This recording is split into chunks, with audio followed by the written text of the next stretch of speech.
Today we talk about how can you fix this problem or know how you can do that on your Amazon Alexa app. So all you have to do, so you just click here on settings, click on it here.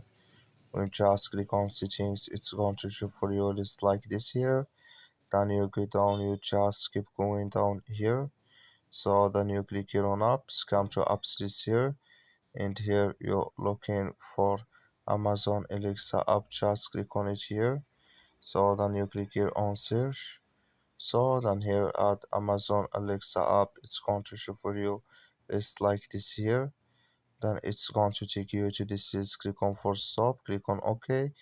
Then you go down, just click on storage, come to storage list here, just click on clear cache. Then all you have to do, so you just go to your Play Store, click on it. So then you search here for Amazon Alexa, it's going to show for you like this. You will find here if this click on it, then it's going to work with you. That's all you have to do. Thank you for watching. Don't forget to support us by like and subscribe.